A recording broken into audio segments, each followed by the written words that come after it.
ദൈവനാമത്തിന് മഹത്വം ഉണ്ടാകട്ടെ. നമ്മൾ ഇന്ന് 25-ാം സങ്കീർത്തനമാണ് നമ്മൾ ചിന്തിക്കുന്നത്, പഠിക്കുന്നത്. 25-ാം സങ്കീർത്തനം ദാവീദിൻ്റെ സങ്കീർത്തനമാണ്. ദാവീദിൻ്റെ ഒരു പ്രാർത്ഥനയായിട്ടാണ് നമ്മളത് കാണുന്നത്. അതായത് ദാവീദ് വളരെയധികം പ്രതിസന്ധിയിൽ കൂടെ കടന്നുപോയപ്പോൾ, അതായത് അവൻ്റെ ശത്രുക്കൾ അവനെ തകർക്കാനായിട്ട് ശ്രമിക്കുമ്പോൾ, അതിൻ്റെ മധ്യത്തിൽ ദൈവസേനയിൽ ഇരുന്ന് പ്രാർത്ഥിക്കുന്ന ദാവീദിനെ നമുക്കിവിടെ കാണാൻ സാധിക്കുന്നു. ആ ഭാഗത്ത് നമ്മൾ 1-ാമത്തെ വാക്യത്തിലൊക്കെ വായിക്കുമ്പോൾ 2-ാമത്തെ വാക്കിൽ കാണുന്നുണ്ട്, എൻ്റെ ദൈവമേ നിന്നിൽ ഞാൻ ആശ്രയിക്കുന്നു, ഞാൻ ലജിച്ചു പോകരുതേ, എൻ്റെ ശത്രുക്കൾ എൻ്റെ മേൽ ജയം ഘോഷിക്കരുതേ. അതുപോലെ 19-ാമത്തെ വാക്യത്തിൽ കാണുന്നുണ്ട്, എൻ്റെ ശത്രുക്കളെ നോക്കണമേ, അവർ പെരുകിയിരിക്കുന്നു, അവർ കഠിന ദ്വേഷത്തോടെ എന്നെ ദ്വേഷിക്കുന്നു. ഇപ്പോൾ ഇതൊക്കെ നാം ശ്രദ്ധിക്കുമ്പോൾ, അല്ലെങ്കിൽ ഇത് ദാവീദിന്റെ പ്രാർത്ഥനയാണ്. അത് നമുക്കറിയാം, എൻ്റെ ശത്രുക്കൾ എന്നെ ജയം ഘോഷിക്കരുതേ എന്നൊക്കെ പറയുമ്പോൾ ആ ഒരു പോരാട്ടത്തിൻ്റെ മധ്യത്തിലാണ് ദാവീദ്. ശത്രുക്കളുടെ മധ്യത്തിലാണ്. ശത്രുക്കൾ അവനെ തകർക്കുവാൻ ശ്രമിക്കുമ്പോൾ ദൈവസേനയിരുന്ന് പ്രാർത്ഥിക്കുന്ന ദാവീദിനെ കാണാൻ സാധിക്കുന്നുണ്ട്. ദാവീദിന്റെ ജീവിതം നമ്മൾ ശ്രദ്ധിക്കുമ്പോൾ, അല്ലെങ്കിൽ ദാവീദിന്റെ സങ്കീർത്തനങ്ങളൊക്കെ ശ്രദ്ധിക്കുമ്പോൾ പ്രാർത്ഥനാ സങ്കീർത്തനങ്ങളാണ്. കാരണം തൻ്റെ ജീവിതത്തിൻ്റെ അനുഭവത്തിൽ കൂടെയാണ് ഈ സങ്കീർത്തനങ്ങളൊക്കെ എഴുതിയിരിക്കുന്നത്. നമുക്കറിയാം, സങ്കീർത്തനങ്ങളെല്ലാം കോരഹ് പുത്രന്മാരുടെ സങ്കീർത്തനമാണെങ്കിലും അങ്ങനെ നോക്കുകയാണെങ്കിൽ അവരുടെ ജീവിതത്തിൻ്റെ അനുഭവത്തിൽ കൂടെ എഴുതിയിരിക്കുന്നതാണ്. അതുകൊണ്ടാണ് നമ്മൾ ഇപ്പോൾ ഒരു പ്രതിസന്ധി മധ്യത്തിലോ, അല്ലെങ്കിൽ നമ്മൾ ഏറ്റവും കൂടുതൽ വായിക്കുന്നത്, പെട്ടെന്ന് എടുത്ത് വായിക്കുന്നത്, നമുക്കൊരു ആശ്വാസം ലഭിക്കുന്നത് മറ്റു പുസ്തകങ്ങളെക്കാൾ സങ്കീർത്തനങ്ങളാണ്. കാരണം ഇതാണ് അവരുടെ ഈ എഴുതിയ സങ്കീർത്തനക്കാരൊക്കെയും അവരുടെ ജീവിതാനുഭവത്തിൽ കൂടെ എഴുതിയിരിക്കുന്നത്. അതുകൊണ്ടാണ് അത് നമുക്ക് വളരെ ആശ്വാസം ലഭിക്കുന്നത്. അതിൻ്റെ ഓരോ വാക്യങ്ങളും വായിക്കുമ്പോൾ നമുക്ക് വളരെ ആശ്വാസം ലഭിക്കുന്നു. കാരണം അവരുടെ ജീവിതത്തിൻ്റെ അനുഭവത്തിൽ കൂടെ എഴുതുകയാണ്. ഇതും ദാവീദിന്റെ ജീവിതാനുഭവത്തിൽ കൂടെ എഴുതുന്നതാണ്. ദാവീദ് അതിൻ്റെ കൂടെ ഒരു കാര്യം ചോദിക്കുന്നുണ്ട്. നമ്മൾ അതാണ് ചിന്തിക്കുന്നു. അവിടെ കാണുന്നു, who are the man those who fear the lord. 12-ാമത്തെ വാക്യത്തിൽ കാണുന്നു, യഹോഭക്തനായ പുരുഷൻ ആർ. ദാവീദ് ചോദിക്കുക, യഹോഭക്തനായ പുരുഷൻ ആർ. അതായത് യഥാർത്ഥത്തിലുള്ള ഒരു യഹോഭക്തൻ ആരാണ്, എങ്ങനെയുള്ളവനാണ്, അവൻ്റെ ജീവിതം എങ്ങനെയായിരിക്കും, അത് ഈ സങ്കീർത്തനത്തിൽ കൂടെ നമുക്ക് കാണാൻ സാധിക്കും. യഹോഭക്തൻ എന്ന് പറയുമ്പോൾ ഒരു ദൈവപൈതൽ, യഥാർത്ഥമായി ദൈവത്തെ സേവിക്കുന്നതായ, ക്രിസ്തുവിനെ അനുഗമിക്കുന്നതായ ഒരു ദൈവപൈതൽ എങ്ങനെയായിരിക്കണം, അവൻ്റെ ജീവിത പ്രകാരമാണ് എന്ന് ഈ സങ്കീർത്തനത്തിൽ കൂടെ നമുക്ക് മനസ്സിലാക്കാൻ സാധിക്കും. അത് നമ്മുടെ ജീവിതവുമായി ഒന്ന് തട്ടിച്ചു നോക്കി നമുക്ക് ഈ ധ്യാനം, അല്ലെങ്കിൽ ഈ ഒരു പഠനം അവസാനിപ്പിക്കാം എന്നാണ് വിചാരിക്കുന്നു. ദാവീദ് ചോദിക്കുക, യഹോഭക്തനായ പുരുഷൻ ആരാണ്, എങ്ങനെയുള്ളവനാണ്. ഒന്നാമതായിട്ട് അവൻ ദൈവത്തിൽ ആശ്രയിക്കുന്നവനായിരിക്കും. He will trust in the lord. ദൈവത്തിൽ ആശ്രയിക്കുന്നവനായിരിക്കും. ദാവീദ് അവിടെ പറയുന്നുണ്ട്, 2-ാമത്തെ വാക്യത്തിൽ കാണുന്നു, എൻ്റെ ദൈവമേ നിന്നെ ഞാൻ ആശ്രയിക്കുന്നു. ദാവീദ് പറയുകയാണ്, ഇങ്ങനെയുള്ള പ്രതിസന്ധികൾ വരുമ്പോൾ, പോരാട്ടങ്ങൾ വരുമ്പോൾ, ശത്രുക്കൾ അവനെ തകർക്കാൻ ശ്രമിക്കുമ്പോൾ അതെന്താ ചെയ്യുന്നു? ദൈവമേ നിന്നിൽ ഞാൻ ആശ്രയിക്കുന്നു. ദാവീദിനെ സംബന്ധിച്ചിടത്തോളം അവൻ ശക്തനായ രാജാവാണ്, ശക്തമായ സൈന്യങ്ങൾ അവനുണ്ട്, അതുപോലെ സാമ്പത്തികമായി ഭദ്രതകളുണ്ട്. ഇതെല്ലാം ഉണ്ടെങ്കിലും അതിലൊന്നുമല്ല ദാവീദ് ആശ്രയിക്കുന്നത്, ജീവനുള്ള ദൈവത്തിലാണ് ആശ്രയിക്കുന്നത്. Praise the Lord. അതാണ് ഒരു യഹോഭക്തന്റെ പ്രത്യേകത എന്ന് പറയുന്നത്. മറ്റൊന്നിലും ആശ്രയിക്കത്തില്ല, ദൈവത്തിൽ ആശ്രയിക്കുന്ന ഒരു ദൈവപൈതൽ. കാരണം അവനൊരു ഉറപ്പുണ്ട്, ഏത് അവസ്ഥയിലും എന്നെ നടത്തുന്ന ഒരു ദൈവമുണ്ട്. ആ ഒരു ഉറപ്പുണ്ട്. A believer's assurance is that his trust is in Christ, who is the substantial rock. വേദോസം പറയുന്നുണ്ട്, യെശയ്യാപ്രവചനന്റെ പുസ്തകം 26:4 കാണും, യഹോവയാം യാഹ്വേ ശാശ്വതമായ പാറയുള്ളതിനാൽ യഹോവയിൽ എന്നേക്കും ആശ്രയിപ്പിൻ. യഹോവയാം പാറ എന്ന് വെച്ചാൽ ഞാൻ ആശ്രയിക്കുന്നതായ ഇടം, അല്ലെങ്കിൽ എൻ്റെ അടിസ്ഥാനം എന്ന് പറയുന്നത് അത് വഴുവഴുപ്പുള്ളതോ അല്ലെങ്കിൽ ഇളകിപ്പോകുന്നതോ മാറിപ്പോകുന്നതോ ഒന്നുമല്ല. ഉറപ്പുള്ള പാറയാവുന്ന ക്രിസ്തുവിനാണ് എൻ്റെ ആശ്രയം, എൻ്റെ അടിസ്ഥാനം എന്നുള്ളതായ വലിയ ഉറപ്പാണ് ഒരു ദൈവവേദനെ മുന്നോട്ട് നയിക്കുന്നത്. Praise the Lord. അപ്പോൾ ഒരു ദൈവഭക്തനെ സംബന്ധിച്ചിടത്തോളം അവൻ ദൈവത്തിൽ ആശ്രയിക്കുന്നവനായിരിക്കും. ഏതനുഭവത്തിലും ദൈവത്തിൽ ആശ്രയിക്കുമ്പോൾ എന്താ ഗുണമുള്ളത്? എന്തെങ്കിലും ഗുണമുണ്ടോ? ദൈവത്തിൽ ആശ്രയിക്കുമ്പോൾ ഉള്ള ഗുണം എന്താണ്? What are the benefits of a person who trust in the lord? ഒന്നാമത് അവൻ ഒരിക്കലും കുലുങ്ങിപ്പോകത്തില്ല.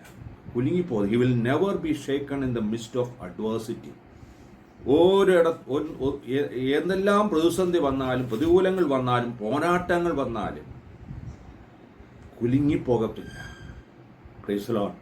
അതാണ് സങ്കീർത്തനം 125:1 പറഞ്ഞു, യഹോവയിൽ ആശ്രയിക്കുന്നവർ കുലുങ്ങാതെ എന്നേക്കും നിൽക്കുന്ന സിയോൻ പർവ്വതം പോലെ. നമുക്ക് ആ സിയോൻ പർവ്വതനെ സമയത്തോളം എന്തെല്ലാം കൊടുങ്കാറ്റ് വന്ന് ആഞ്ഞടിച്ചാലും, അതുപോലെ തിരമാലകൾ വന്നടിച്ചാലും അത് കുലുങ്ങിപ്പോകത്തില്ല എന്ന് പറഞ്ഞതുപോലെ ദൈവത്തിൽ ഗുണമായി ആശ്രയിക്കുന്ന ഒരു ദൈവപൈതലിനെ സമയത്തോളം അവൻ്റെ ജീവിതത്തിൽ കൊടുങ്കാറ്റുകളാവുന്നതായ പ്രതിസന്ധികളാവുന്ന കൊടുങ്കാറ്റ് വന്നാലും, പ്രതികൂലങ്ങളാവുന്നതായ തിരമാലകൾ ആഞ്ഞടിച്ചാലും അവൻ ഭയപ്പെട്ടു പോകത്തില്ല, കുലുങ്ങിപ്പോകത്തില്ല. കാരണം അവൻ ഉറപ്പുണ്ട്, ഞാൻ എവിടാണ് ആശ്രയിച്ചിരിക്കുന്നത്. ഉറപ്പുള്ള പാറയാവുന്ന ക്രിസ്തുവിലാണ് എൻ്റെ ആശ്രയം എന്നുള്ളതായ ആ വലിയ ഉറപ്പ് ഒരു ദൈവപൈതലുണ്ടെങ്കിൽ അവൻ എന്തെല്ലാം പ്രതിസന്ധി വന്നാലും അവൻ കുലുങ്ങിപ്പോകത്തില്ല. Praise the Lord. പ്രിയമുള്ളവരെ, നമ്മുടെ ആശ്രയം എവിടെയാണ്? പ്രതിസന്ധി വരുമ്പോൾ നാം ഭാരപ്പെട്ടു പോകാറുണ്ടോ? പ്രതിസന്ധി വരുമ്പോൾ നമ്മൾ വളരെയധികം അങ്ങ് നിരാശപ്പെട്ടു പോകാറുണ്ടോ?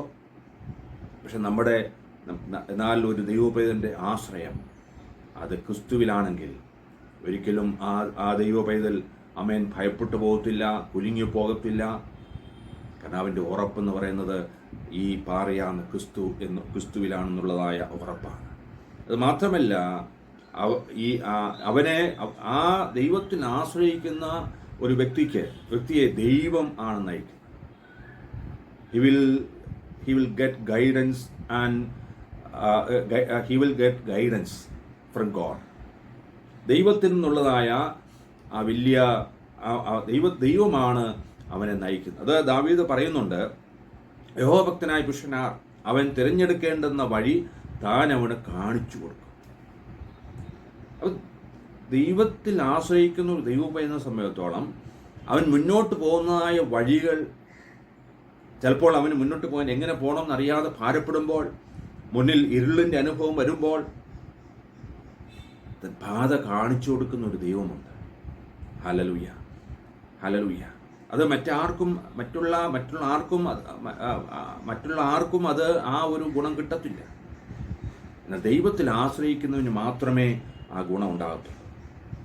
സദൃശവാക്യം 3:5-6 വാക്യങ്ങൾ പറയുന്നു, പൂർണ്ണ ഹൃദയത്തോടെ യഹോവയിൽ ആശ്രയിക്കുക, അവൻ നിന്റെ പാതകളെ നേരെയാക്കും. പ്രിയമുള്ളവരെ, നമ്മൾ ചിലപ്പോൾ മുന്നോട്ട് പോകുമ്പോൾ ചിലപ്പോൾ പാതകൾ തെറ്റിപ്പോയെന്നിരിക്കാം, വഴി മാറിപ്പോയെന്നിരിക്കാം. എന്നാൽ നേരെയായ വഴിയിലേക്ക് നയിക്കുവാൻ മതിയായൊരു ദൈവമുണ്ട്. നാലും കൂടുന്നതായ നാൽക്കവലിൽ എത്തുമ്പോൾ, നമ്മുടെ ഡെസ്റ്റിനി നമ്മൾ എങ്ങോട്ട് പോകണം എന്നറിയാതെ ഭാരപ്പെടുമ്പോൾ, ഇതാ മകനെ ഇതിലേക്ക് പോക എന്ന് കാണിച്ചു തരുന്ന, ബുദ്ധി ഉപദേശിച്ചു തരുന്ന ഒരു ദൈവമുണ്ട്. ഹല്ലേലൂയ. പറയട്ടെ, നമ്മൾ വേദോത്സവത്തിൽ ദൈവത്തെ ഇടയനായിട്ടും ദൈവജനത്തെ ആടുകളായിട്ടാണ് ചിത്രീകരിക്കുന്നത്.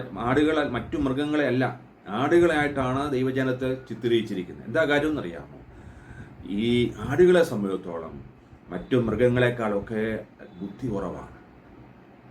ഇപ്പോൾ ഒരു ആട് എവിടെയെങ്കിലും വഴിതെറ്റിപ്പോയാൽ അത് തിരിച്ചു വരുവാനായിട്ട് അതിനറിയത്തില്ല. അതുകൊണ്ടാണ് കർത്താവ് പറഞ്ഞല്ലോ, ഉപമ പറഞ്ഞു, 99 പേരെയും ആടുകളെയും വിട്ടിട്ട് ഒരാടിനെ തെരഞ്ഞുപോയ ഇടയനെക്കുറിച്ച് പറഞ്ഞു. കാരണം അതിന് തിരിച്ചു വരാനായിട്ട് അറിയത്തില്ല എന്ന് പറഞ്ഞതുപോലെ ദൈവമക്കളെ ദൈവജനത്തെ സമയത്തോളം തെറ്റിപ്പോയാൽ തിരിച്ചു വരിക വലിയ പ്രയാസമാണ്. എന്നാൽ കർത്താവായ യേശുക്രിസ്തു നമ്മെ നേരായ വഴിയിലേക്ക് നയിക്കുവാൻ മതിയായവനാണ്. നമ്മെ ബുദ്ധി ഉപദേശിച്ച് നമ്മൾ ഗൈഡൻസ് തരുന്ന ദൈവമാണ്. എങ്ങോട്ട് പോകണം എന്നറിയാതെ ഭാരപ്പെടുമ്പോൾ ഇതാ മകൻ ഇതിലേക്ക് പോകാ എന്ന് വഴി കാണിച്ചു തരുന്ന, ബുദ്ധി ഉപദേശിച്ചു തരുന്ന ആയ ദൈവം. ഹല്ലേലൂയ. അപ്പം അതാണ് ഒരു ദൈവത്തിൽ ആശ്രയിക്കുന്ന ദൈവവേദന്റെ രണ്ടാമത്തെ ഗുണമെന്ന് പറഞ്ഞാൽ നമ്മെ ഗൈഡൻസ് ചെയ്യുന്നത് ദൈവമാണ്. ഹല്ലേലൂയ. മറ്റാരുമല്ല. ഈ ലോകത്തിലെ മനുഷ്യരെ ഗൈഡൻസ് ചെയ്താൽ ചിലപ്പോൾ അത് തെറ്റായ മാർഗത്തിലേക്ക് പോയെന്നിരിക്കാം. എന്നാൽ ശരിയായ ഗൈഡൻസ് കർത്താവിൽ നിന്നാണ്. Praise the Lord. അതാർക്കാ കിട്ടുന്നത്? ദൈവത്തിൽ ആശ്രയിക്കുന്ന ദൈവവേദന കിട്ടത്തുള്ളൂ. മാത്രമല്ല, ദൈവത്തിൽ ആശ്രയിക്കുന്ന ഒരു ദൈവവേദന മറ്റൊരു ഗുണമെന്ന് പറഞ്ഞാൽ he will bear fruit for God in any situation. ഏതവസ്ഥയിലും ദൈവത്തിന് വേണ്ടി ഫലം കായ്ക്കുവാനായിട്ട് അവന് സാധിക്കും. യെരമ്യാ പ്രവാചകന്റെ പുസ്തകത്തിൽ നാം ഇപ്രകാരം വായിക്കുന്നുണ്ട്. യെരമ്യാ 17:7-8 വാക്യങ്ങളിൽ കാണുന്നു, യഹോവയിൽ ആശ്രയിക്കുകയും യഹോവ തന്നെ ആശ്രയമായിരിക്കുകയും ചെയ്ത മനുഷ്യൻ ഭാഗ്യവാൻ. അവൻ വെള്ളത്തിനരികെ നട്ടിരിക്കുന്നതും ആറ്റിരികെ വേരുന്നൂരിക്കുന്നതുമായ വിഷം പോലെയാകും. ഉഷ്ടം തട്ടുമ്പോൾ അത് പേടിക്കയില്ല, അതിൻ്റെ ഇല പച്ചയായിരിക്കും, വളർച്ചയുള്ള കാലത്തും വാട്ടം തട്ടാതെ ഫലം കായ്ച്ചുകൊണ്ടിരിക്കും. നോക്കുക, ഇവിടെ പറയുന്നത് യഹോവയിൽ ആശ്രയിക്കുക, യഹോവ തന്നെ ആശ്രയമായിരിക്കുന്ന ആ ഒരു മനുഷ്യനെ കുറിച്ചാണ് പറയുന്നത്. അവൻ പറയുന്ന മനുഷ്യൻ ഭാഗ്യവാൻ എന്നാണ് പറയുന്നത്. കാരണം ഈ ഉഷ്ടം തട്ടുമ്പോൾ അത് പേടിക്കുകയില്ല, അതിൻ്റെ ഇല പച്ചയായിരിക്കും, വളർച്ചയുള്ള കാലത്തും വാട്ടം തട്ടാതെ ഫലം കായ്ച്ചുകൊണ്ടിരിക്കും. എന്ന് വെച്ചാൽ ഏത് അനുഭവങ്ങളിലും, അനുകൂലമായ അനുഭവങ്ങളിലും പ്രതികൂലമായ അനുഭവങ്ങളിലും ഫലം കായ്ക്കുന്നതായ ഒരു വിഷയം. ഹല്ലേലൂയ. അതാ ദൈവത്തിൽ ആശ്രയിക്കുന്നവർക്ക് മാത്രമേ അത് സാധിക്കത്തുള്ളൂ. ഏത് അനുഭവത്തിലും ഫലം കായ്ക്കുവാനായി, ദൈവത്തിന് വേണ്ടി ഫലം കായ്ക്കുവാനായിട്ട് അവന് സാധിക്കും. പ്രിയമുള്ളവരെ, കർത്താവിൻ്റെ വേലയ്ക്കായിട്ട് ഇറങ്ങിത്തിരിച്ചിരിക്കുന്ന ദൈവമക്കൾ വടക്കേന്ത്യയിലൊക്കെ അവർ പ്രവർത്തിക്കുമ്പോൾ അനേകമായ പ്രതിസന്ധിയിൽ കൂടെ കടന്നു പോകുന്നത്, പ്രോസിക്യൂഷനിൽ കൂടെ കടന്നു പോവുകയാണ്. പക്ഷെ അതിനെ മധ്യത്തിലും തളർന്നു പോകാതെ കർത്താവിന് വേണ്ടി ഫലം കായ്ക്കുവാനായിട്ട് സാധിക്കുന്ന എന്താണെന്നറിയാമോ? ദൈവത്തിലുള്ള പൂർണ്ണമായ ആശ്രയമാണ്. ഹല്ലേലൂയ. അതുകൊണ്ട് ദൈവപൈതൽ ഒരു യഥാർത്ഥ യഹോഭക്തനെ കുറിച്ച് ദാവീദ് പറയാൻ, യഹോഭക്തൻ ആരാണ്?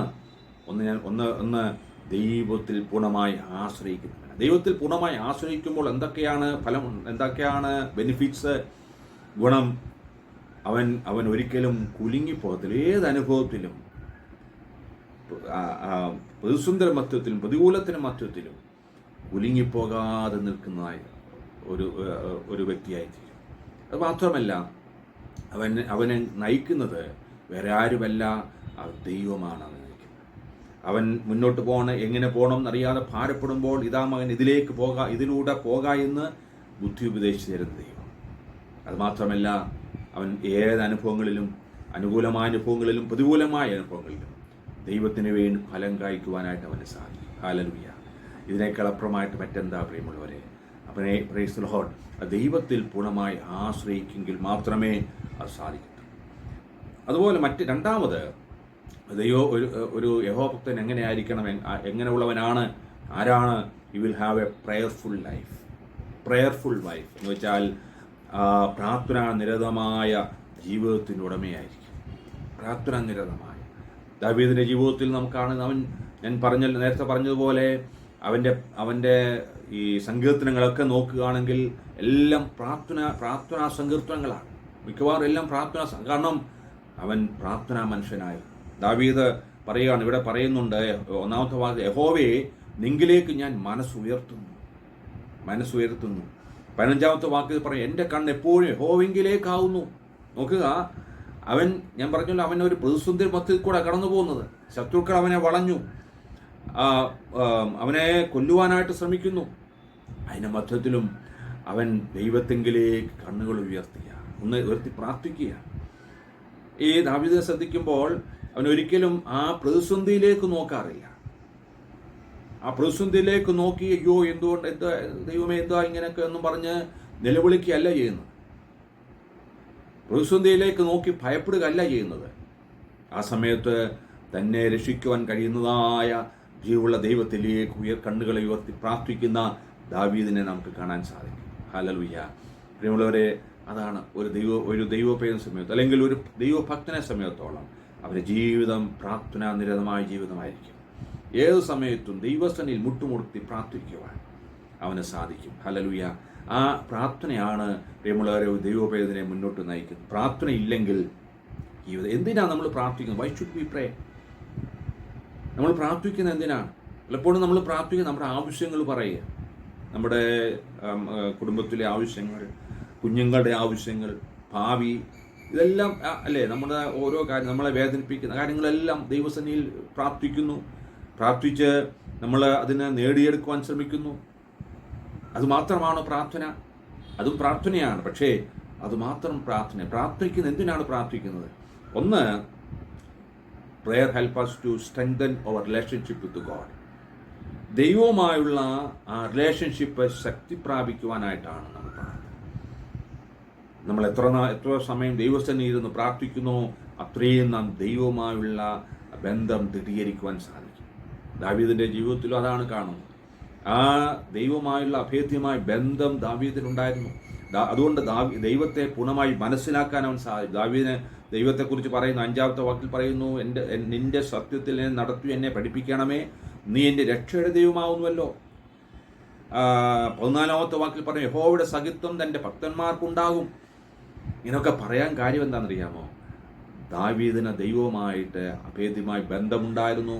അതിൽ കൂടെ ദൈവത്തെ പൂർണ്ണമായി മനസ്സിലാക്കുവാൻ ദാവീദിന് സാധിച്ചു. ഹല്ലേലൂയ. പ്രിയമുള്ളവരെ, അത് ദൈവത്തെ പൂർണ്ണമായി മനസ്സിലാക്കണമെന്നുണ്ടെങ്കിൽ നാം ദൈവത്തോട് ചേർന്നിരിക്കുവാൻ, ദൈവസേനയിൽ പ്രാർത്ഥനാനിരതമായി സമയം ചെലവഴിക്കുവാൻ സാധിക്കും. നമുക്കറിയാം, ഒരു വ്യക്തിയെ നമുക്ക് അറിയണമെന്നുണ്ടെങ്കിൽ ആ വ്യക്തിയുമായിട്ട് കൂടുതൽ അടുത്ത ബന്ധപ്പെടുത്തെങ്കിൽ മാത്രമേ, അല്ലെങ്കിൽ കൂടുതൽ സമയം ചെലവഴിച്ചെങ്കിൽ മാത്രമേ ആ വ്യക്തിയെക്കുറിച്ച് പൂർണ്ണമായി മനസ്സിലാക്കാൻ സാധിക്കും. അല്ലാതെ വല്ലപ്പോഴും കണ്ട് ഹായ് പറഞ്ഞു പോയാൽ നമുക്ക് ആ വ്യക്തിയെക്കുറിച്ച് പൂർണ്ണമായി മനസ്സിലാക്കാൻ സാധിക്കത്തില്ല. കുറേ കാര്യങ്ങളൊക്കെ അറിയാമായിരിക്കും, പക്ഷെ പൂർണ്ണമായി മനസ്സിലാക്കണമെന്നുണ്ടെങ്കിൽ ആ വ്യക്തിയുടെ കൂടെ സമയം ചെലവഴിക്കും. എന്ന് പറഞ്ഞതുപോലെ ദൈവത്തെ പൂർണ്ണമായി മനസ്സിലാക്കണം എന്നുണ്ടെങ്കിൽ, ദൈവത്തെ പൂർണ്ണമായി നമുക്ക് നമ്മുടെ തലയിൽ അല്ലെങ്കിൽ നമ്മുടെ ബുദ്ധിക്ക് തിരക്കുന്നതല്ല എങ്കിൽ പോലും ദൈവത്തെ മനസ്സിലാക്കണം എന്നുണ്ടെങ്കിൽ ദൈവത്തോട് ചേർന്നിരിക്കുവാൻ സാധിക്കും. എങ്ങനെയാണ്? പ്രാർത്ഥനയിൽ കൂടെ ചേർന്നിരിക്കുവാനായിട്ട് സാധിക്കും. എങ്കിൽ മാത്രമേ പൂർണ്ണമായി ദൈവത്തെ മനസ്സിലാക്കുവാനായിട്ട് സാധിക്കത്തുള്ളൂ. അപ്പോൾ പ്രാർത്ഥന നമ്മെ ദൈവമായി കൂടുതൽ അടുത്ത ബന്ധം പുലർത്തുവാനായിട്ട് സാധിക്കും. അത് മാത്രമല്ല, പ്രാർത്ഥന നമ്മെ രൂപാന്തരപ്പെടുത്തുന്ന, പ്രേയർ ട്രാൻസ്ഫോമേഴ്സ്, രൂപാന്തരപ്പെടുത്തുന്നതാണ്. നമ്മൾ ദൈവസന്നിധിയിൽ ഇരുന്ന് പ്രാർത്ഥിക്കുമ്പോൾ തീർച്ചയായും നമ്മുടെ കുറവുകളെ മനസ്സിലാക്കി നാം ദൈവസന്നിധിയിൽ ഏറ്റുപറഞ്ഞ് ഓരോ ദിവസവും ആ ഒരു പുതുക്കത്തിനനുഭവത്തിൽ, രൂപാന്തരത്തിനനുഭവത്തിൽ മുന്നോട്ട് പോകാൻ സാധിക്കും. എന്നാൽ പ്രാർത്ഥനയില്ലെങ്കിലോ നമുക്ക് അനുതാപം ഉണ്ടാകത്തില്ല, നമ്മുടെ കുറവുകൾ മനസ്സിലാക്കത്തില്ല, നമുക്ക് ഒരു രൂപാന്തരം ഉണ്ടാകത്തില്ല. ദൈവസന്നിധിയിൽ എത്ര സമീപിക്കുന്നു അത്രയും നമുക്ക് ദൈവസന്നിധിയിൽ താഴുവാനും നമ്മെ ദൈവസന്നിധിയിൽ സമർപ്പിക്കുവാനും ഏറ്റുപറയുവാനും രൂപാന്തരത്തിൻ്റെ അനുഭവത്തിലേക്ക് വരുവാനും സാധിക്കും. ദാവീദ് പറയുന്നുണ്ട് 7-ാമത്തെ വാക്യത്തിൽ, എൻ്റെ ബാല്യത്തിലെ പാപങ്ങളെയും എൻ്റെ ലംഘനങ്ങളെയും ഓർക്കരുതേ, യഹോവേ നിന്റെ കൃപപ്രകാരം നിന്റെ ദയനിമിത്തം എന്നെ ഓർക്കണമേ. നോക്കുക, കാരണം ദാവീദിന്റെ ജീവിതത്തിൽ അവനെ എപ്പോഴെല്ലാം അവൻ തെറ്റ് ചെയ്തിട്ടുണ്ടോ അപ്പോഴൊക്കെ ആ തെറ്റ് അവൻ മനസ്സിലാക്കുമ്പോൾ ദൈവസന്നിധിയിൽ നിന്ന് തൻ്റെ കുറവുകളെ ഏറ്റുപറഞ്ഞ് ഉപേക്ഷിക്കുന്ന ഒരു വലിയ അനുഭവം ഉണ്ടായിരുന്നു. ഹല്ലേലൂയ. അതുകൊണ്ടാണ് ദാവീദിനെ കുറിച്ച് പറയുന്നത് ദൈവത്തിൻ്റെ ഹൃദയമുള്ളവനാണ്. കാരണം ദൈവവുമായി അഭേദ്യമായി ബന്ധമുള്ളവനായിരുന്നു. അതോടൊപ്പം തന്നെ ദൈവസന്നിധിയിൽ തന്നെ താഴ്ത്തി ഏൽപ്പിച്ച് പ്രാർത്ഥിക്കുന്ന അനുതാപത്തിൻ്റെ അനുഭവത്തിൽ തന്നെ പുതുക്കിയ രൂപാന്തരത്തിന് അനുഭവത്തിൽ ജീവിച്ച ഒരു വ്യക്തിയായിരുന്നു ദാവീദ്. ഹല്ലേലൂയ. അത് എങ്ങനെയാണ്? പ്രാർത്ഥനയിൽ കൂടെയാണ്. അത് മാത്രമല്ല, പ്രാർത്ഥന നമ്മെ പ്രെയർ ചേഞ്ചസ് ഓർ സിറ്റുവേഷൻ, നമ്മുടെ സാഹചര്യങ്ങളെ വ്യത്യാസപ്പെടുത്തുന്നതാണ് പ്രാർത്ഥന. ഒരു അപ്പോസ്തല പ്രവൃത്തി 12:5 നമ്മൾ ഇപ്രകാരം വായിക്കുന്നുണ്ട്, ഇങ്ങനെ പത്രോസിനെ തടവിൽ സൂക്ഷിച്ചു വരുമ്പോൾ സഭ ശ്രദ്ധയോടെ അവന് വേണ്ടി ദൈവത്തോട് പ്രാർത്ഥന കഴിച്ചു പോകും. ഇത് സംഭവം നമുക്കറിയാം. അതായത് ഹെരോദാവ് പത്രോസിനെ ജയിലിൽ അടച്ചു. അന്ന് വിശ്വാസികൾക്കെതിരെ വളരെയധികം പ്രോസിക്യൂഷൻ നടക്കുന്ന ഒരു സമയമാണ്. ആമത്തിലിട്ട് പൂട്ടി അവിടെ കിടക്കുകയാണ്. ആ സമയത്താണ് സഭ ശ്രദ്ധയോടെ പ്രാർത്ഥിച്ചുകൊണ്ടിരിക്കുന്നത്. പത്രോസിന്റെ വിടുതലിനായിട്ട് കൈകോർത്ത് എന്ന് പ്രാർത്ഥിക്കുകയാണ്. ആ സമയം അത് നമുക്കറിയാം, രാത്രിയിൽ ആ ദൈവത്തിന്റെ ദൂതൻ ആ ജയിലിൽ ഇറങ്ങി പത്രോസിനെ അവിടുന്ന് വിടിവിക്കുന്നു. അവിടെ വായിക്കുന്നുണ്ട്, 1-ാം കാവലും 2-ാം കാവലും. കാരണം അത്രമാത്രം ബന്ധവസ്ഥനാണ് ഈ പത്രോസ് കിടക്കുന്നത്. പക്ഷേ 1-ാം കാവലും കഴിഞ്ഞ് 2-ാം കാവലും കഴിഞ്ഞ് വെളിയിലിറങ്ങി ആ വലിയ ഇരുമ്പുവാതിൽ, ആർക്കും തുറക്കാൻ കഴിയാത്ത ഇരുമ്പുവാതിൽ തുറന്ന് പത്രോസിനെ അപ്പുറത്തിറക്കി. Praise the Lord. കാരണം എന്താണെന്നറിയാമോ? അവരൊന്നിച്ചിരുന്ന് പ്രാർത്ഥിച്ചത്. Praise the Lord. പ്രിയമുള്ളവരെ, നമ്മൾ വിശ്വാസികൾ ശ്രദ്ധയോടെ, ആമേൻ, വിശ്വാസത്തോടെ കൈകോർത്ത് ഒന്നിച്ചിരുന്ന് പ്രാർത്ഥിക്കുമ്പോൾ അതിന്മേൽ ജയം തരുന്ന ദൈവമുണ്ട്, വിടുതൽ തരുന്ന ഒരു ദൈവമുണ്ട്. നമ്മുടെ ഏത് അവസ്ഥകളെയും മാറ്റുവാൻ ദൈവം മതിയായവനാണ്. അതുകൊണ്ട് പ്രാർത്ഥന നമ്മുടെ സാഹചര്യങ്ങളെ വ്യത്യാസപ്പെടുത്തുന്നതാണ്, നമ്മുടെ അവസ്ഥകൾക്ക് മാറ്റം വരുത്തുന്നതാണ്. നമ്മുടെ ദൈവം അത്ഭുതം പ്രവർത്തിക്കുന്ന ദൈവമാണ്. പക്ഷെ വിശ്വാസത്തോടെ ഒന്നിച്ചെന്ന് പ്രാർത്ഥിക്കുമ്പോൾ തീർച്ചയായും ആ ഒരു അത്ഭുതം ഉണ്ടാകും, യാതൊരു സംശയമില്ല. അത് മാത്രമല്ല, പ്രാർത്ഥന നമ്മെ നമ്മെ ആത്മീയമായി ബലപ്പെടുത്തുന്നതാണ് പ്രാർത്ഥന. Prayer strengthen us spiritually. ആത്മീയമായി നമ്മെ ബലപ്പെടുത്തുന്നു പ്രാർത്ഥന. നിരന്തരമായി നാം ദൈവസ്ഥയിൽ നിന്ന് പ്രാർത്ഥിക്കുമ്പോൾ നാം ആത്മീയമായി ബലപ്പെടുകയാണ്. കർത്താവ് പറഞ്ഞു, പരീക്ഷയിൽ അകപ്പെടാതിരിപ്പാൻ ഉണർന്നിരുന്ന് പ്രാർത്ഥിപ്പിൻ, ആത്മാവ് ഒരുക്കമുള്ളത് ജഡമോ ബലഹീനമത്രേ എന്ന് പറഞ്ഞു. മത്തായി സുവിശേഷം 26:41. കർത്താവ് ഗത്സമന തോട്ടത്തിൽ ശിഷ്യന്മാരുമായിട്ട് പോയിരുന്ന് അവർ പ്രാർത്ഥിക്കുകയാണ്. തൻ്റെ ക്രൂശ് മരണത്തിന് മുമ്പായിട്ട് വളരെ വേദനയോടെ പ്രാർത്ഥിക്കുന്നു. പക്ഷേ ശിഷ്യന്മാർ മാറിയിരുന്നവൾ ഉറങ്ങുകയാണ്. ആ സമയത്ത് അവരോട് പറയാണ്, പരീക്ഷയിൽ അകപ്പെടാതിരിപ്പോൾ ഉണർന്നിരുന്ന് പ്രാർത്ഥിപ്പിൻ, ആത്മാവ് ഒരുക്കമുള്ളത് ജഡമോ. നമ്മുടെ ജഡം ബലഹീനമാണ്, നാം ബലഹീനരാണ്. പക്ഷേ ദൈവസേനയിരുന്ന സമയം പ്രാർത്ഥിക്കുമ്പോൾ അമേൻ നമ്മെ ബലപ്പെടുത്തുന്നു കർത്താവ്, നമ്മെ ശക്തീകരിക്കുന്ന ദൈവമുണ്ട്. അമേൻ. ഞാൻ പറയട്ടെ പ്രിയമുള്ളവരെ, നമ്മൾ ഈ ഒത്തിരി പ്രസംഗിച്ചതുകൊണ്ടോ അല്ലെങ്കിൽ ക്രൂസൈഡ് നടത്തിയതുകൊണ്ടോ കുറേ പ്രോഗ്രാമുകൾ നടത്തിയതുകൊണ്ടോ ഒന്നും സാത്താൻ വലിയ കുലുക്കം ഉണ്ടാകത്തില്ല, ഭയപ്പെടത്തില്ല. പക്ഷെ സാത്താൻ ഭയപ്പെടുന്ന എപ്പോഴാണെന്നറിയാമോ? ദൈവമക്കൾ കൈകോർത്തിരുന്ന് മുട്ടുമേൽ നിന്ന് പ്രാർത്ഥിക്കുമ്പോഴാണ്. Praise the Lord. അപ്പോഴാണ് സാത്താൻ ഭയം. അതുകൊണ്ട് സാത്താൻ എന്ത് ചെയ്യുന്നറിയാമോ? ഇന്ന് പ്രാർത്ഥിക്കുവാനായിട്ട് സമയമില്ല, എല്ലാവർക്കും ബിസിയാണ്, ഓടി നടക്കുകയാണ്. കാരണം എല്ലാവരും ബിസിയാക്കി. ഒരു ദൈവദാസൻ പ്രകാരം പറഞ്ഞു, ഈ ഒരു കാലത്ത് റിവൈവൽ, അതായത് ആത്മീയ ഉണർവിൻ്റെ ഒരു കാലഘട്ടം ഉണ്ടായിരുന്നു. അനേകർ ഈ രക്ഷയിലേക്ക് വന്നു. വലിയ യുവാക്കളും ഒക്കെ, ഇന്നത്തെ യൂത്ത്സൊക്കെ ഈ ദൈവവചനം കേട്ടും രൂപാന്തരപ്പെട്ടും അനേകർ ക്രിസ്തുവിലേക്ക് വന്നു. അനേകർ കർത്താവിന് വേണ്ടി ഇറങ്ങിത്തിരിച്ചു. ഇത് കണ്ടപ്പോൾ സാത്താന് വലിയ ഭയമായി. ഇതിനെ എങ്ങനെയാണ് തടയുന്നത്? അവർ ഈ സാത്താന്മാരെല്ലാം കൂടെ ഒരു സമ്മേളനം നടത്തി. അപ്പോൾ പലരും പല അഭിപ്രായങ്ങൾ പറഞ്ഞു. ഇന്ന രീതിയിലൊക്കെ ചെയ്താൽ വിജയിക്കും, പക്ഷേ അത് ഫലപ്രാപ്തിയും ആകത്തില്ല എന്ന് അവർ ഡിസ്കസ് ചെയ്തപ്പോൾ മനസ്സിലായി. അപ്പോൾ എന്നാൽ ഒരു കുട്ടി സാത്താൻ പറഞ്ഞു, ഞാൻ പോയി ഒരു കാര്യം ചെയ്യാം, ഞാൻ ആൾക്കാരെല്ലാം അങ്ങ് ബിസിയാക്കാമെന്ന് പറഞ്ഞു. അപ്പോൾ അവർ പറഞ്ഞു, ഓക്കെ, നമുക്ക് നോക്കാം. അങ്ങനെ എന്ത് ചെയ്തു? എല്ലാവരെയും ബിസിയാക്കി. ആർക്കും ഇപ്പോൾ സമയമില്ല. ചോദിക്കുമ്പോൾ സമയമില്ല, പല പരിപാടികളാണ്. ഇപ്പോൾ നമുക്കറിയാം, സൺഡേയിലാണ് എൻട്രൻസിൻ്റെ എക്സാമും കോച്ചിങ്ങും അതെല്ലാം നടക്കുന്നത് സൺഡേകളാണ്. അതുപോലെ മറ്റു പല കാര്യങ്ങളും സൺഡേകളാണ്. സൺഡേകൾ പറയുമ്പോൾ പലർക്കും പള്ളി വരാൻ പോലും സമയമില്ല, മറ്റ് കൂട്ടായ്മകൾക്ക് വരാൻ സമയമില്ല. എല്ലാവരും അങ്ങ് ബിസിയായി. കുടുംബത്തിൽ എല്ലാവരും കുടുംബമായിട്ട് ഒന്നിച്ചിരുന്ന് പ്രാർത്ഥിക്കാൻ പോലും സമയമില്ല. തോമസ് ബ്രൂക്ക് എന്ന ദൈവദാസൻ പ്രകാരം പറഞ്ഞു, a family without prayer is like a house without roof. പ്രാർത്ഥനയില്ലാത്ത കുടുംബം മേൽക്കൂരയില്ലാത്ത ഭവനം പോലാണ്. കാരണം മേൽക്കൂര ഇല്ലെങ്കിൽ നമുക്കറിയാം അവിടെ ആ ഭവനത്തിൽ വസിക്കുവാൻ വലിയ പ്രയാസമാണ്, അല്ലേ?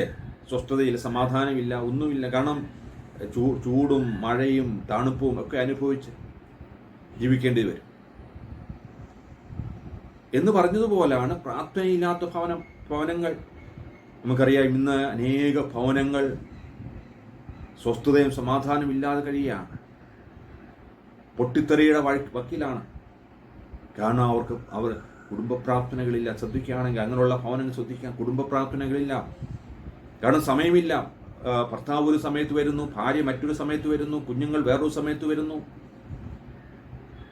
സമയമില്ല പ്രിയമുള്ളവരെ.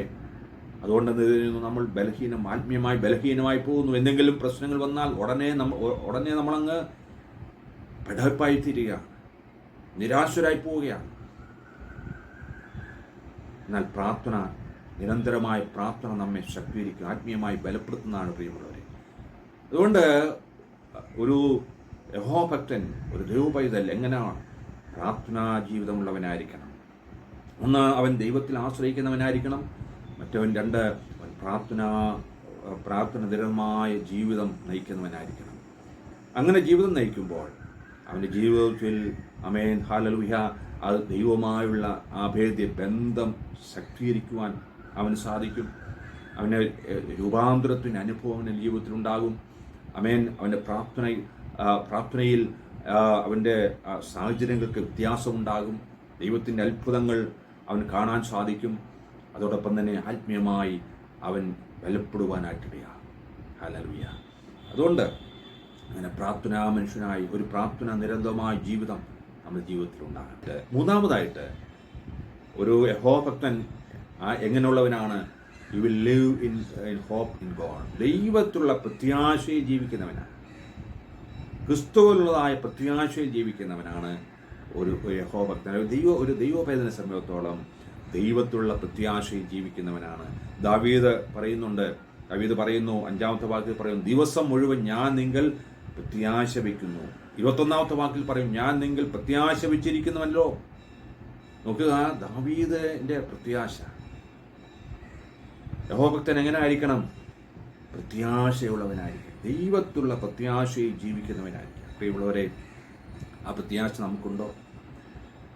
യഥാർത്ഥ ഒരു ദൈവപൈതലിനെ സംബന്ധിച്ചിടത്തോളം ക്രിസ്തുവുള്ള പ്രത്യാശ. എന്താ പ്രത്യാശ എന്ന് പറഞ്ഞാൽ? എന്താ പ്രത്യാശ?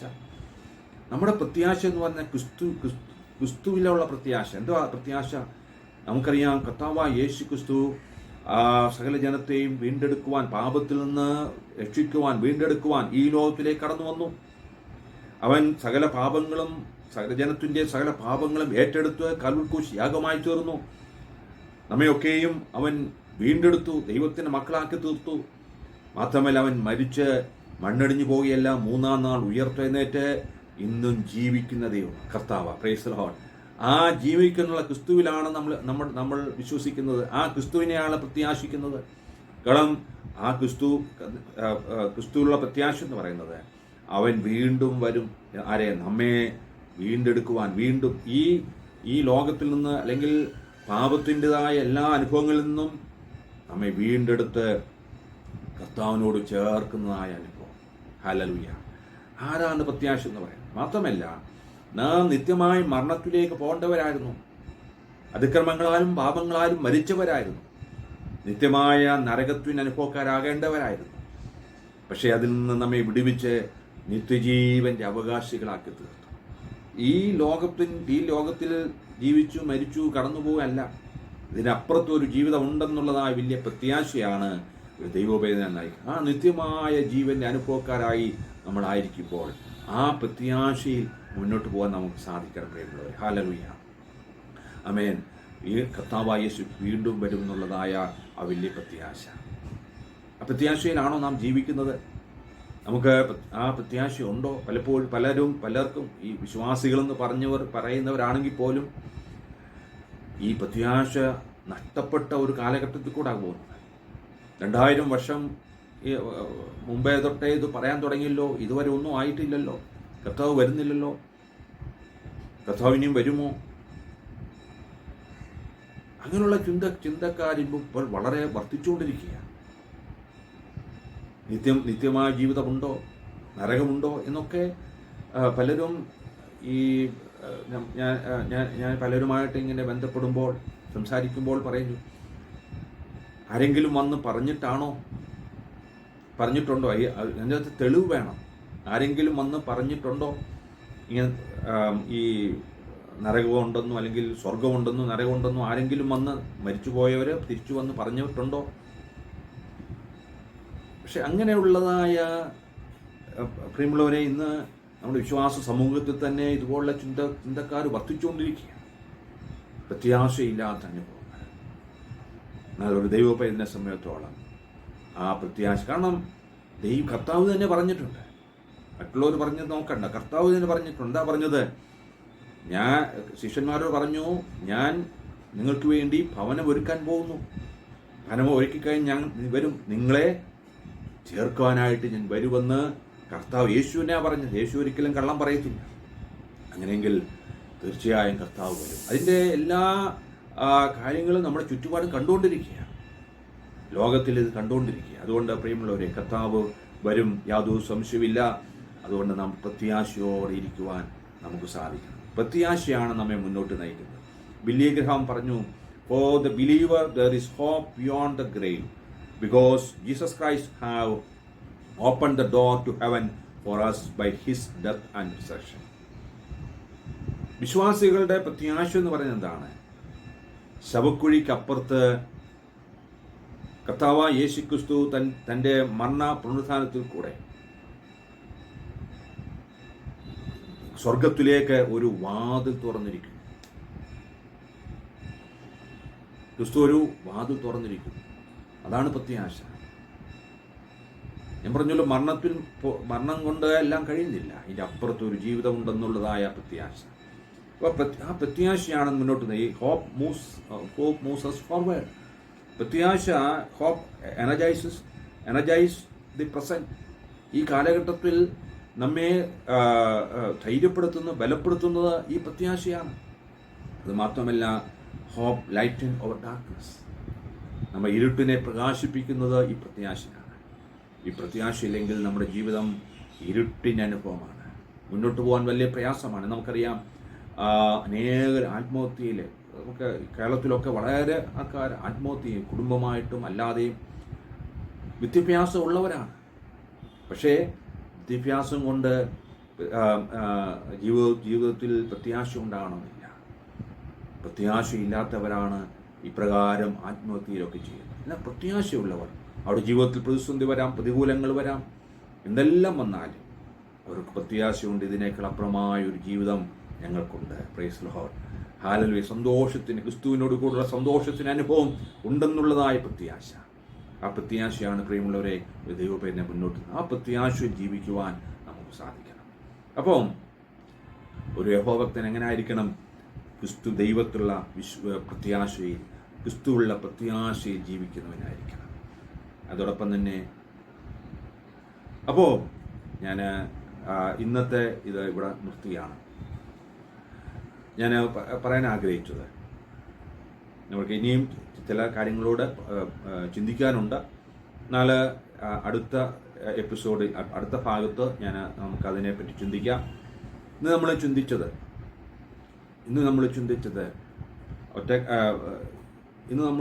എന്താണ്? ഒരു യഹോവഭക്തൻ ആരാണ്? എങ്ങനെയുള്ളവനാണ്? അവൻ ദൈവത്തിൽ ആശ്രയിക്കുന്നവൻ. ദൈവത്തിൽ ആശ്രയിക്കുമ്പോൾ എന്താ ഗുണമുള്ളത്? അവൻ ഒരിക്കലും കുലുങ്ങിപ്പോകത്തില്ല. എന്തെല്ലാം അവൻ്റെ ജീവിതത്തിൻ്റെ അനുഭവങ്ങളിലും അവൻ കുലുങ്ങിപ്പോകത്തില്ല. മാത്രമല്ല, അവനെ നയിക്കുന്നത് ദൈവമാണ്. അവനെ നയിക്കുന്നത് മുന്നോട്ടുള്ള പാത എങ്ങനെയാണെന്നറിയാതെ ഭാരപ്പെടുമ്പോൾ, ഇതാ മകൻ ഇതിലേക്ക് ഇതുവഴി പോക എന്ന് പറഞ്ഞു തരുന്നൊരു ബുദ്ധി ഉപദേശിച്ചിരുന്നൊരു ദൈവം. ഹല്ലേലൂയ. അത് മാത്രമല്ല, ഏത് അനുഭവങ്ങളും, അനുകൂലമായ അനുഭവത്തിലും പ്രതികൂലമായ അനുഭവത്തിലും ഫലം കായ്ക്കുന്നവനാണ് യഥാർത്ഥമായ ദൈവത്തിൽ ആശ്രയിക്കുന്നത്. രണ്ടാമത് പറഞ്ഞത്, ഒരു യഹോവഭക്തനായ പുരുഷൻ എപ്രകാരമാണ്? അവൻ നിരന്തരമായ പ്രാർത്ഥനാ ജീവിതം നയിക്കുന്നവനായിരിക്കും. ദൈവത്തോട് ചേർന്നിരിക്കുന്നു. നിരന്തരമായ പ്രാർത്ഥന എന്താണ്? എന്തിനാണ് പ്രാർത്ഥിക്കുന്നത്? പ്രാർത്ഥിക്കുമ്പോഴാണ് നാം ദൈവത്തോട് കൂടുതൽ അടുത്ത ബന്ധം പുലർത്തുവാൻ, ദൈവത്തെ യഥാർത്ഥമായി മനസ്സിലാക്കുവാൻ നമുക്ക് സാധിക്കും. പ്രാർത്ഥന നമ്മെ രൂപാന്തരപ്പെടുത്തുന്നതാണ്. പ്രാർത്ഥന നമ്മുടെ സിറ്റുവേഷൻ, നമ്മുടെ സാഹചര്യങ്ങളെ മാറ്റുവാൻ മതിയായതാണ്. മാത്രമല്ല, പ്രാർത്ഥന നമ്മെ ആത്മീയമായി ബലപ്പെടുത്തുന്നതാണ്. മൂന്നാമത് നമ്മൾ ചിന്തിച്ചത് യഹോഭക്തനായ പുരുഷൻ എങ്ങനെയുള്ളവരാണ്? ദൈവത്തുള്ള ക്രിസ്തുവുള്ളതായ പ്രത്യാശയിൽ ജീവിക്കുന്നതാണ്. ഹല്ലേലൂയ. അപ്രകാരം അനുഗ്രഹമായ ജീവിതം നയിക്കുവാൻ ദൈവം സഹായിക്കട്ടെ. ഈ വചനങ്ങളാൽ ദൈവം നമ്മെ അനുഗ്രഹിക്കട്ടെ.